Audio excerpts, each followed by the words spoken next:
May nakita ako 99. Gano'ng kadami yun? Yung 99 natin, sir, ganito po kadami, no? Ayan po. Ito talaga yung actual mo.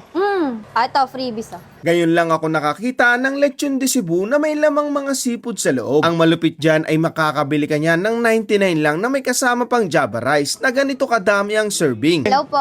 Te, bakit may seafood yung lechon mo? Bakit? Bago to, eh. Hindi nga, te. Yung seryoso, bakit may ganyan yan?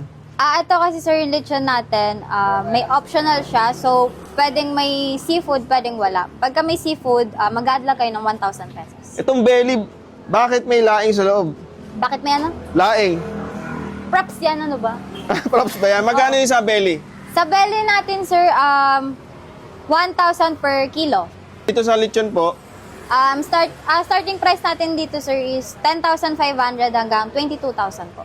may nakita ako 99. Gano'ng kadami yun? Yung 99 natin, sir, ganito po kadami, no? Ayan po. Ito talaga yung actual mo. Baka naman pag dinayo ka nila dito. Ito, freebies, ah. Ayan. Anong pangalan mo? Previous talaga to, ah. Freebies. Anong pangalan mo? Chair stand po.